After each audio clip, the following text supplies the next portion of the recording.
بسم الله الرحمن الرحيم. الحمد لله رب العالمين والعاقبة للمتقين، والصلاة والسلام على المبعوث رحمة للعالمين نبينا محمد وعلى آله وصحبه أجمعين. دوستانی معزز و مکرم و ارجمند، بینندگان محترم شبکه جهانی وصال حق، السلام علیکم و رحمت الله و برکاته. با شما عزیزان هستم در قسمت 70 برنامه احکام فقهی در پرتو احادیث نبوی. این قسمتی از برنامه ما هم ادامه چند قسمت گذشته این برنامه است که در مورد فضائل و برتری ها و احکام نمازهای نفلی بود که در قسمت های گذشته در مورد فضائل و برتری های و احکام سنت های راتبه و غیر راتبه و همچنین در مورد احکام و فضائل و برتری های نماز ویتر و در قسمت گذشته در مورد فضائل و برتری های نماز قیام اللیل یا نماز شب و همچنین در مورد ثمرات و فواید و اسبابی که انسان را وادار میکنه به نماز خواندن شب یا به قیام اللیل. خدمت شما دوستان عزیز این احکام و مسائل را در روشنایی احادیث گهربار رسول اکرم صلی الله علیه وسلم در چند قسمت گذشته عرض و بیان کرده بودم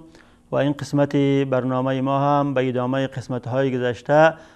در مورد یک نمازی از نمازهای نفلی دیگر که نماز تراویح هست در مورد احکام و آداب و فضائل نماز تراویح خواهد بود و در این قسمت ان شاء الله تعالی در مورد اینکه رسول اکرم صلی الله علیه وسلم چه حالی داشتند در رمضان و رمضان را چگونه سپری میکردند و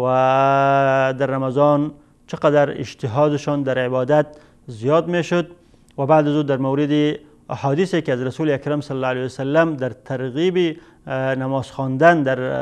یا قیام اللیل در ماه مبارک رمضان شده این احادیث را بیان خواهم کرد و بعد از او در مورد اینکه تراویح از رسول اکرم صلی الله علیه وسلم ثابت است و چگونه ثابت است و در مورد جمع کردن امیر المؤمنین عمر بن الخطاب رضی الله عنه مسلمان ها را به امامت یک امام و به خواندن 20 رکعت نماز تراویح در ماه مبارک رمضان، این مسائل را در روشنایی احادیث گهربار رسول اکرم صلی الله علیه وسلم ان شاء الله تعالی در این قسمتی از برنامه خدمت شما عرض و بیان خواهم کرد. در مورد اینکه رسول اکرم صلی الله علیه وسلم در رمضان چگونه بودند و چقدر عبادت میکردند و حالشان در رمضان عبادتشان در رمضان چقدر مختلف می بود از دیگر ماها. در این مورد حدیثی از رسول اکرم صلی الله علیه وسلم ثابت شده است، از جمله حدیثی که امام ابن خزیمه رحمت الله علیه در صحیح خود از ام المؤمنین عایشه صدیقه رضی الله عنها روایت میکنه که ایشان فرمودند کان رسول الله صلی الله علیه وسلم اذا دخل رمضان شد مئزره ثم لم یأتی فراشه حتی ینسلخ. ام المؤمنین عایشه صدیقه رضی الله عنها میفرماید که رسول اکرم صلی الله علیه وسلم وقتی که رمضان داخل میشد شد مئزره، ازار خود را محکم بسته میکرد، کمر خود را محکم بسته میکردند و این کنایه از این است که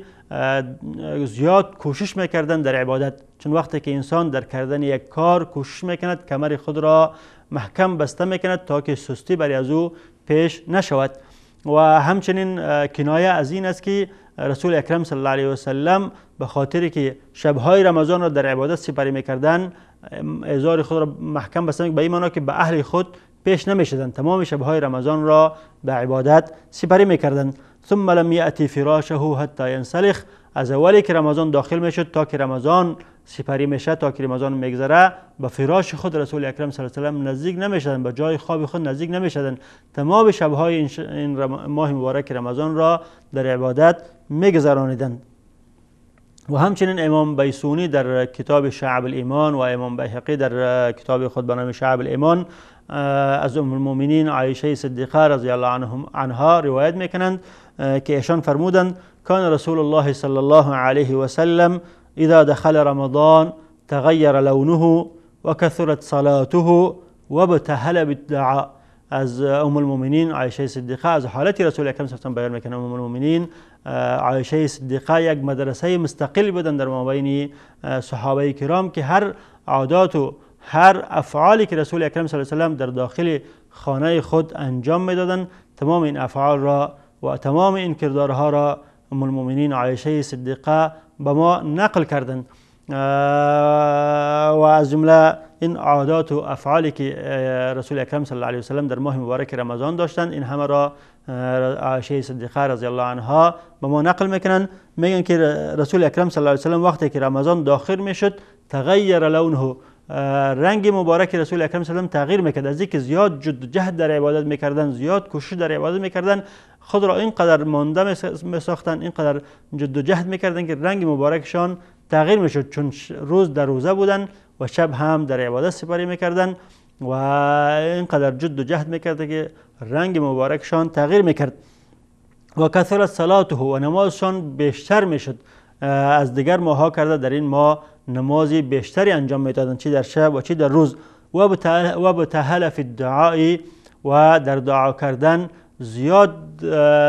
تضرع و عاجزی از خود نشان میدادن و دعای زیادی میکردن و همیشه دست نیایش را به درگاه الله متعال در این ماه مبارک رمضان بلند کرده دعا میکردن. و همچنین امام مسلم رحمت الله علیه از ام المؤمنین عایشه صدیقه رضی الله عنها روایت میکند که ایشان فرمودند کان رسول الله صلی الله علیه و سلم یجتهد فی العشر الاخیر من رمضان ما لا یجتهد فی غیره. رسول اکرم صلی الله علیه و سلم آن کوشش و اجتهادی که در ده اخیر رمضان میکردن در غیر از او نمیکردن. و در روایت دیگه میگه که وقتی که دهم آخر ماه مبارک رمضان داخل میشد، رسول اکرم صلی الله علیه و سلم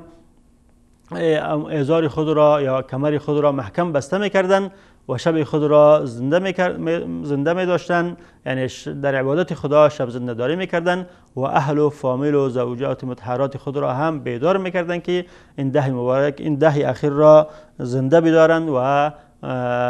این ده آخر را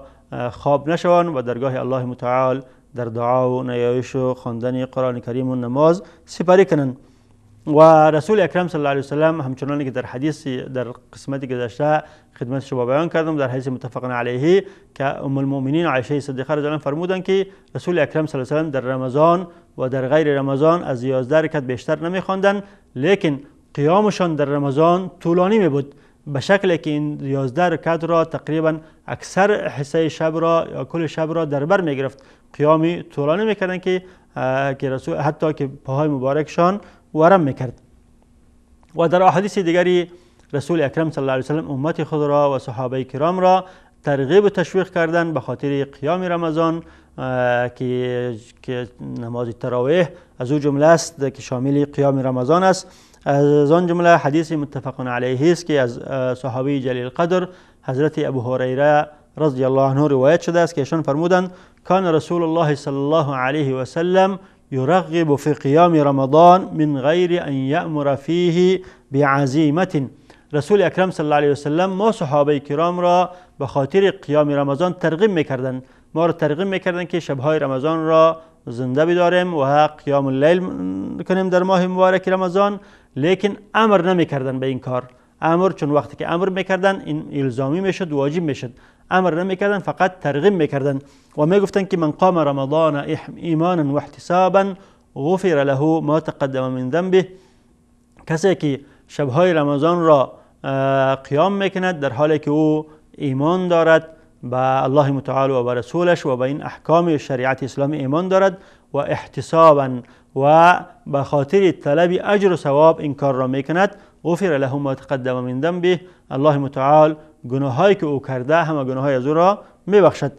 و همچنین امام نسائی و امام احمد از صحابی جلیل القدر که یکی از عشره مبشره بالجنه است عبدالرحمن بن عوف رضی الله عنه روایت میکند که رسول اکرم صلی الله علیه و سلم فرمودند ان الله عز وجل فرض صيام رمضان و سنن قیامه. الله متعال روزه ماه مبارک رمضان را فرض گردانیده، اما قیام شبهای آن را سنت قرار داده. یعنی روزهای ماه مبارک رمضان فرض است بر بالای شما، اما قیام شبهایش بر بالای شما سنت است. فمن صامه و قامه ایمانا و احتسابا خرج من ذنوبه کیوم ولدته امه. پس کسی که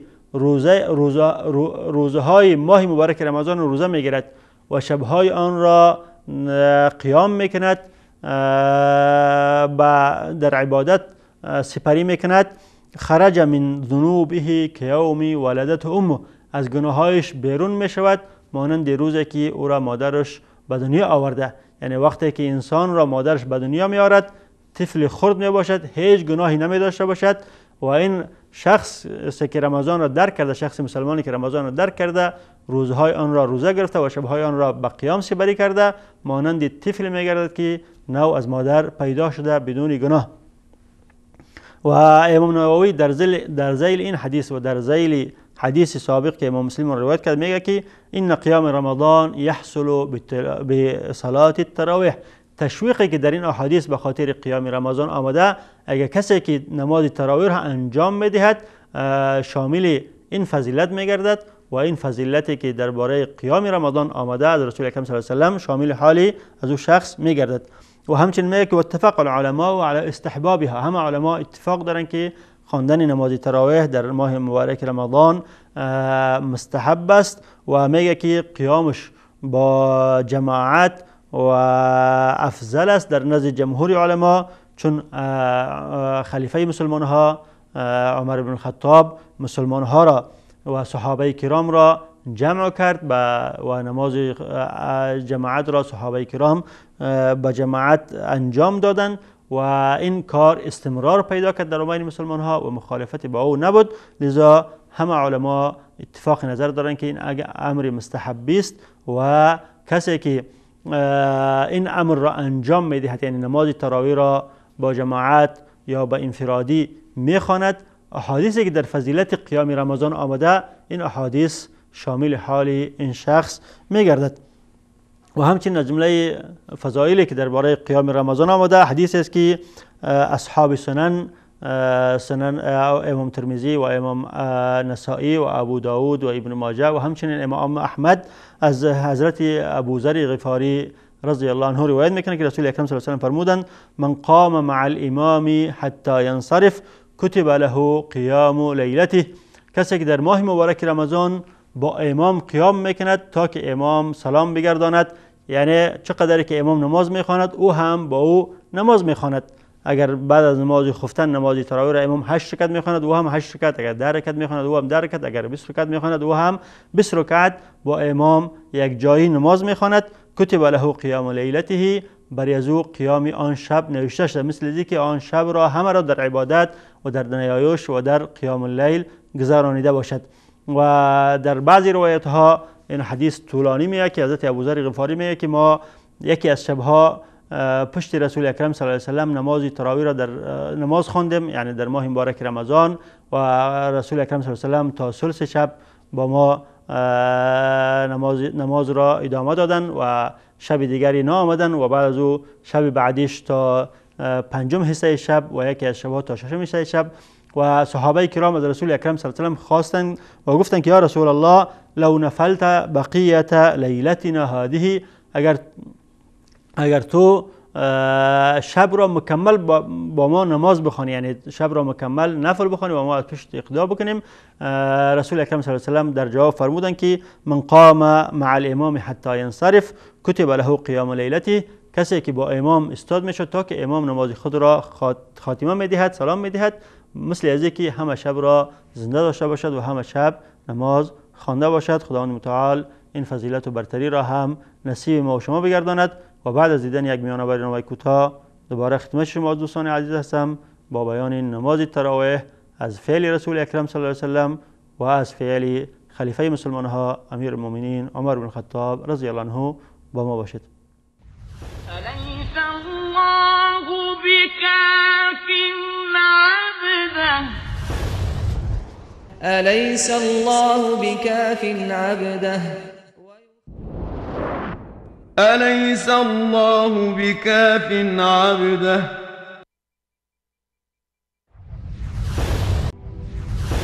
آیا الله برای بنده اش کافی و کارساز نیست و آنان تو را از غیر الله می ترسانند و هر کس که الله گمراهش کند هیچ هدایتگری ندارد. بسم الله الرحمن الرحیم. با سلام مجدد هستم خدمت شما بینندگان محترم و معزز و مکرم و ارجمند در مورد اینکه نماز خواندن نماز تراویح در ماه مبارک رمضان با جماعت از فعل رسول اکرم صلی الله علیه و سلم ثابت است. حدیث است که متفق علیه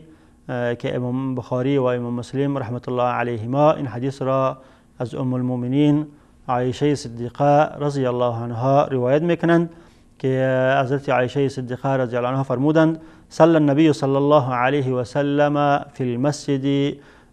فصلى بصلاته ناس. رسول اکرم صلی الله علیه و سلم یکی از شبهای رمضان در مسجد نماز خواندند و صحابه کرام جمع شدند و در عقب رسول اکرم صلی الله علیه و سلم اقتدا کردند و با نماز رسول اکرم صلی الله علیه و سلم اینها هم نماز خواندند. ثم صلى الثانیه فکثر الناس. در شب دوم هم رسول اکرم صلی الله علیه و سلم در مسجد نماز خواندند و تعداد مقتدیایشان از شب اولی بیشتر شد. صحابه کرام یکدیگر خود را خبر کردند که رسول اکرم صلی الله علیه و سلم در نماز که ما با رسول اکرم صلی الله علیه و سلم نماز تراویح را جماعتا خواندیم. دیگر صحابه کرام خبر شدند و شب دوم تعداد زیادی جمع شد و پشت رسول اکرم صلی الله علیه و سلم در شب دوم یا شبهای رمضان نماز تراویح را خواندند. ثم اجتمعوا في الليلة الثالثة او الرابعة. و بعد از در شب سوم و یا چهارم صحابه کرام به تعداد زیادی در مسجد جمع شدند تا که در عقب رسول اکرم صلی الله علیه و سلم نماز تراویح را با جماعت بخوانند. حضرت عایشه صدیقه رضی الله عنها می‌فرمایند که فلم یخرج الیهم رسول الله صلی الله علیه و سلم. در شب سوم یا چهارم رسول اکرم صلی الله علیه و سلم از خانه خود بیرون نشد، به مسجد نرفت و نماز را انفرادی در خانه خود خواندند. فلما اصبح قال. وقتی که نماز صبح فرا رسید رسول اکرم صلی الله علیه و سلم به مسجد آمدند و برای صحابه کرام فرمودند رأیت الذی صنعتم. آنچه که شما کردین من آن را دیدم. من دیدم که شما یک تعداد زیادی جمع شدین و در مسجد منتظر ماندین تا که ما بیایم و با من نماز تراویح را با جماعت بخوانید. من این را دیدم. فلم یمنعنی من الخروج الیکم الا خشیة ان یفترض علیکم. آنچه که من را منع کرد که من بیرون شوم در مسجد با شما این نماز تراویح را با جماعت بخوانم و این بود که من ترسیدم که این جماعت بر بالای شما فرض نگردد، به خاطری که من به این کار مداومت بدهم و این جماعت در ماه مبارک رمضان بر بالای شما فرض نگردد. به خاطر از این من بیرون نشدم، چون رسول اکرم صلی الله علیه و سلم رحمت للعالمین بود و امت خود خیلی مشفق بود. رسول اکرم صلی الله علیه و سلم فرمودند که به خاطر از خوف از که این جماعت نماز تراویح در ماه مبارک رمضان بر بالای شما فرض نگردد من این کار را نکردم و بیرون نشدم و با شما نماز تراویح را جماعتا نخواندم. و در روایت دیگه میگه که حضرت ام المؤمنین عایشه صدیقه فرمودند کان الناس یصلون فی المسجد فی رمضان باللیل اوزاعا. که مردم در ماه مبارک رمضان در مسجد در شبهای رمضان متفرق نماز میخواندن. هر چند نفر یک جای جمع شده با خود جماعت میکردن و نماز میخواندن و بعضی ها هم انفرادی نماز میخواندن. فامر النبی صلی الله علیه و سلم ان انصب له حصیرا. میگه وقتی که رسول اکرم صلی الله علیه و سلم این را دید و باریم امر کرد که من یک بوریای را پیش روی دروازه حجره خود در داخل مسجد انوار کنم. و حضرت ام المؤمنین عایشه صدیقه رضی الله عنها میگه من این کار را کردم. ففعلت فخرج الیه بعد ان صلى العشاء الاخیره. و من این کار را کردم و بعد از اینکه رسول اکرم صلی الله علیه و سلم نماز خفتن را خواندند آمدن در بالای بوریا استاد شدند و با خواندن نماز تراویح شروع کردند. فاجتمع الیه من فی المسجد. کسایی که در داخل مسجد دیگر شبها متفرق نماز میخواندند همه جمع شدند و با امامت رسول اکرم صلی الله علیه و سلم نماز را خواندند. و بعد از اون میگه شب دوم هم رسول اکرم صلی الله علیه و سلم این کار را کردند. و رسول اکرم صلی الله علیه و سلم و در شب سوم وقت تعداد زیادی از صحابه جمع شدند و رسول اکرم صلی الله علیه و از خانه خود بیرون نشدند، نماز تراویح را در خانه خود خواندند. وقتی که صبح شد برای صحابه کرام گفتند که ما به خاطر اینکه از ترس اینکه جماعت بر بالای شما، جماعت تراویح بر بالای شما فرض نگردد، من بیرون نشدم و در خانه خود به شکل انفرادی نماز را خواندم. پس این حدیث اولا دلالت به این میکند که رسول اکرم صلی الله علیه و که خواندن نماز تراویح با جماعت از فعل رسول اکرم صلی الله علیه و سلم ثابت شده است و همچنین دلالت به این میکند که نماز نفلی که تراویح از جمله نماز نافلی است خواندنش با جماعت و در مسجد جواز داره و این ثابت است از فعل رسول اکرم صلی الله علیه و سلم و در زمان رسول اکرم صلی الله علیه و سلم از فعل صحابه هم که جمع میشدن گروه این نماز تراویح را میخواندند. و لذا امام بخاری و ائمه دیگری به این حدیث دلیل گرفتند که خواندن جماعت، خواندن نماز تراویح در مسجد با جماعت از جمله نمازهای مشروع و جواز داره و این حدیث را در باب تراویح امام بخاری در کتاب خود ذکر کرده است. و چون رسول اکرم صلی الله علیه و سلم به این کار به خاطر از اینکه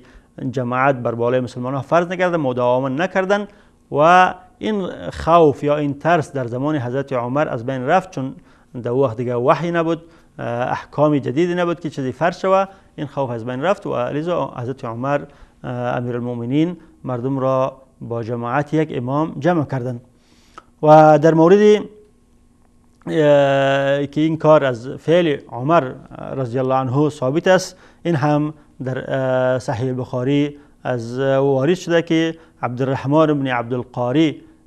میگه که ما یکی از شبها با امیرالمؤمنین و ابن الخطاب بیرون شدم، داخل مسجد آمدیم، دیدیم که مردم متفرق هر جا نماز میخوانند. یکی را دیدیم که پشت سرش چند نفر 3-4 نفر اقتدا کرده و دیگری دیدیم که چند نفر دیگه پشت یک نفر دیگه اقتدا کرده و بعضی ها را دیدیم که انفرادی نماز میخوانند. حضرت عمر بن الخطاب فرمودند که اگر ما اینها را به زیر امامت یک امام جمع کنند این کار خوبی است و بعد از او به این کار عزم خود را، اراده خود را محکم ساخت و مردم را به زیر امامت ابی بن کعب جمع کرد و شب دیگر بیرون شدیم، دیدیم که همه مردم با امامت ابی بن کعب نماز می‌خواندند و از این کار عمر بن خطاب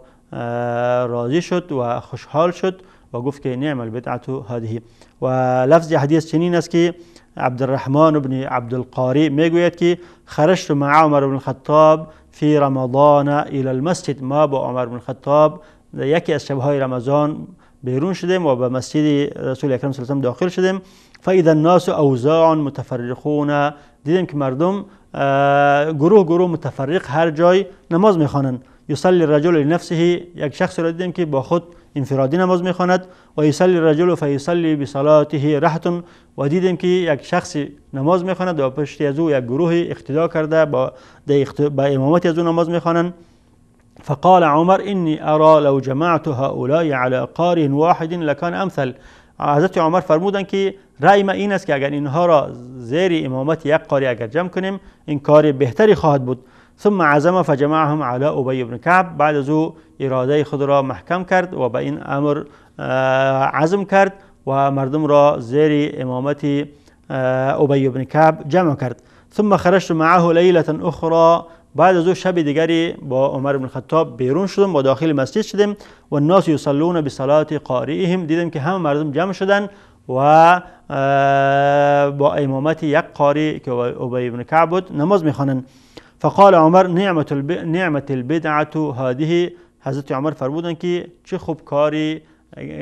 بدعتی را ما انجام دادیم. و در اینجا امام صنعانی میفرماید که المراد بالبدعة جمعهم على معین لا ان الجماعة بدعة فانه صلی الله علیه و سلم قد جمع بهم. مراد از بدعت در اینجا این است که حضرت عمر بن الخطاب آنها را به امامت یک شخص جمع کرد، نه اینکه جماعت خودش بدعت بوده باشد. جماعت خودش از فعل رسول اکرم صلی الله علیه و سلم در 2 شب از رمضان ثابت است و جماعت تراویح را بدعت گفته ما نمیتونیم، بلکه سنت از رسول اکرم صلی الله علیه و سلم ثابت است. اما اینکه حضرت عمر بن الخطاب فقط جمع کردن خود را به امامت ابی بن کعب این را بدعت نامیدن. و شیخ الاسلام ابن تیمیه رحمت الله علیه در کتاب صراط المستقیم میگویند که مراد از بدعت در اینجا بدعت لغوی است نه شرعی، که بدعت لغوی مراد از او هر فعلی را گفته میشد که سابقه نداشته باشد و جمع کردن مردم به امامت ابی بن کعب سابقه نداشت، لذا از دیدگاه لغوی این را حضرت عمر بدعت نامیدند. و اما بدعت شرعی که بدون دلیل شرعی یک کاری در دین کرده شود او را بدعت گفته می شود و این با مفهوم شرعی خود نیست، چون این کار در شریعت اسلامی اصل داشت که رسول اکرم صلی الله علیه و سلم در 2 شب با صحابه کرام جماعتا نماز تراویح را خواندند. لذا مراد عمر بن الخطاب در اینجا بدعت لغوی است نه بدعت شرعی. و همچنین فرمودند که والتی ینامون عنها افضل من التي یقومون، اما آنچه که آنها خواب میشن بهتر از آنچه که فعلا آنها قیام کردن. به این معنا که آنها الان که نماز میخوانند و خواب میشن و نماز تهجد که در حصه سوم شب خوانده می شود، از این نمازی که در اول شب خوانده می شود از این نماز که نماز آخر شب بهتر است. اگر آن را انجام بدهند از این کار کرده خوبتر خواهد بود. و در شک نیست که نماز تهجد که در آخر شب خوانده می شود افضل ترین نمازهای شب است. و در مورد خواندن 20 رکعت گفتم که در موردی که رسول اکرم صلی الله علیه و سلم جمع کردن از رسول اکرم ثابت است، جماعت در تراویح، اما 20 رکعت در حدیث صحیح از رسول اکرم صلی الله علیه و سلم ثابت نیست. حدیث ام المؤمنین عایشه صدیقه قبلا خدمتتون عرض کردم که لم یزد النبی صلی الله علیه و سلم فی رمضان ولا فی غیره عن 11 رکعه، که رسول حضرت ام المؤمنین میگویند که رسول اکرم صلی الله علیه و سلم نه در رمضان و نه در غیر رمضان از 11 رکعت نماز از طرف شب بیشتر نخواندند، لیکن در رمضان قیامشان طولانی می بود. ولذا 20 رکعت در حدیث صحیح از رسول اکرم صلی الله علیه و سلم ثابت نیست. بعضی از احادیث وارد شده از جمله حدیثی است که طبرانی از ابن عباس روایت میکنه که ان رسول الله صلی الله علیه و سلم صلى فی رمضان 20 رکعه والوتر، که رسول اکرم صلی الله علیه و سلم در رمضان 20 رکعت را با 3 رکعت وتر خواندند. و این حدیث را علما از جمله امام بخاری و امام مسلم و امام احمد و امام ابن معین و امام ابو داود و امام ترمذی و دیگر علمای حدیث همه این حدیث را ضعیف گفتن این حدیث ضعیف است. در حدیث صحیح از رسول اکرم صلی الله علیه و سلم 20 رکعت ثابت نیست، بلکه ثبوت 20 رکعت از فعل امیر المؤمنین عمر بن الخطاب رضی الله عنه ثابت است و این اقتدا به فعل خلفای راشدین است که در احادیث دیگری ما به او امر شدیم. در حدیثی که امام ابو داود و امام ابن ماجه و امام احمد روایت میکنند که رسول اکرم صلی الله علیه و سلم فرمودند علیکم بسنتی و سنت الخلفاء الراشدین من بعدی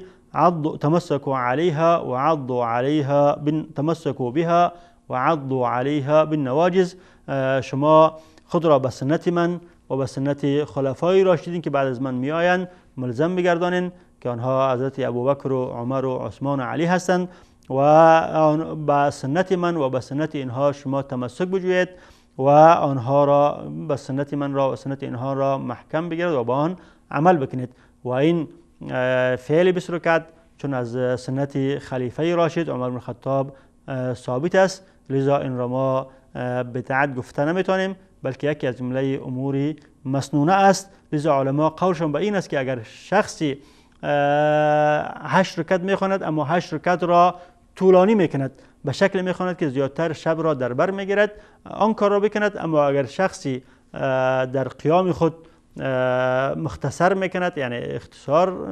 را اختیار میکند و قیام طولانی نمیکند، او بهتر است که 20 رکعت بخواند و در تعداد اضافه کند. اما اگر کسی که در کیفیت نماز اضافه میکند، قیامش طولانی است، قعدهش طولانی است و رکوع و سجدهش طولانی است، میتواند که 8 رکعت بخواند. و اما کسی که قیامش مختصر است، قعدهش مختصر است و قعودش مختصر است و رکوع و سجدهش مختصر است، واز در تعداد اضافه میکند که 20 رکعت میخواند تا که اجر و ثواب و پاداش که در احادیث بیان شده برای قیام رمضان و نصیب حالی از او میگردد.